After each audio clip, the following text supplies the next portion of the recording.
তাহলে এটাকে সরাই নেব, এইটাকে সরাই নেব। এইখানটায় 1 ইঞ্চি বা 1.5 ইঞ্চি বাইরে বাইরে এমনি দাগ দেবো, 1 বা আন্দাজ করে।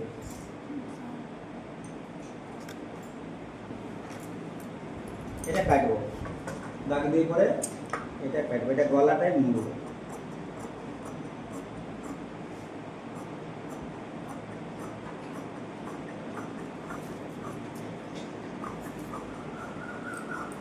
পিছনে গলা আমরা কাপড় দেওয়া হয়ে যাবে, এটা এমনি বসাবো, বসাই এটা পাল্টাইলে ভিতর দিকে মোড়া হয়ে যাবে।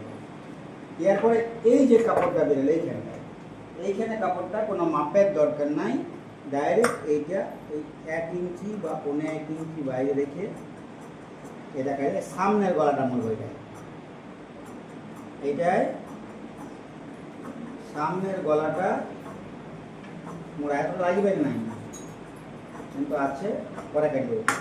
সামনের গলাটা মোড়া, তাহলে সামনের গলা পিছন গলা মোড়া কাপড় দেওয়া হয়ে গেল। বাকি রইল কোমর পট্টি আর বোতাম পট্টি। কোমর পট্টিটা বোতাম পট্টি টুকরা কাপড় দিয়ে মুড়ে নেব।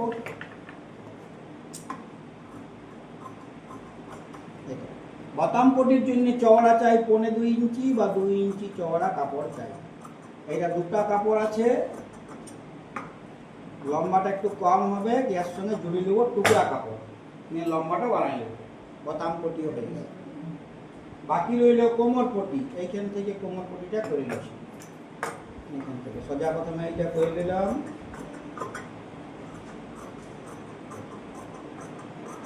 এইটা নিয়ে গেল কলমটা, এইটা সরু সরু মুড়তে গেলে এমনি করলেই হবে, দাগ দেওয়ার দরকার নেই।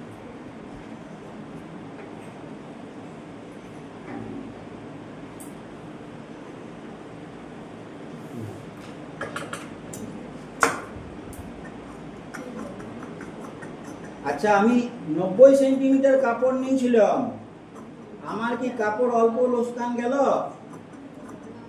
সব কাপড়টা কাজে লাগালাম, সব কাপড় কাজে লেগে গেল।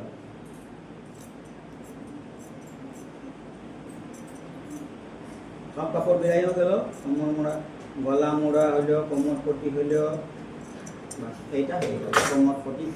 কোমরটা মুড়বো, এটা কাজ শেষ। এই খুচরা কাপড়গুলো রইল, যখন যেটা শর্ট পড়বে এইখান থেকে নেব। হ্যাঁ, আমার যেটা শর্ট পড়বে এইখান থেকে নেব। কাজ শেষ, কাটিং হয়ে গেছে।